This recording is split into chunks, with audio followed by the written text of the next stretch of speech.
నేను మొహం కడుక్కుని బయలుదేరతాను. సరే నీలవేణి.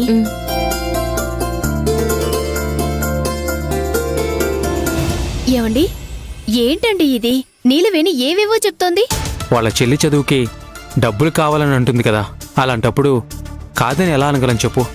అది కాదండి, ఒకవైపు మహేంద్రవర్మ గారు ఈ పెళ్లిని రిజిస్టర్ చెయ్యాలి, ఇది నీలవేణికి తెలియకూడదు అంటున్నారు. మనం కూడా తనకి తెలియకుండా అబద్ధం చెప్పి డీటెయిల్స్ అన్నీ పంపించాము.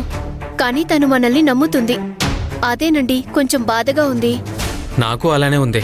ఇవన్నీ తారక్కి తెలియకుండా చూసుకోవాలి. మనమేమైనా తప్పు చేస్తున్నామా? ఆ అమ్మాయిని మనం ఏమార్చడం లేదు కదా. చచ్చా, ఇందులో అలా అనుకోవడానికి ఏముంది జ్యోతి? తారక్ ఎంత మంచుడు అనేది మనకు తెలుసు. నీలవేణి కూడా మంచి అమ్మాయే. వీళ్ళిద్దరూ కలిసి జీవితాంతం సంతోషంగా ఉండాలనే కదా ఇదంతా చేస్తున్నాం. మనం తప్పేం చేయడం లేదు. వాళ్ళకి మంచి జరిగితే అదే చాలు. సరే అక్క, మరి నేను బయలుదేరతాను.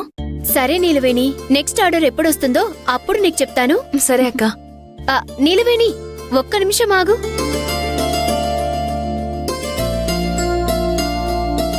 ఇదిగో నీ ఫోను.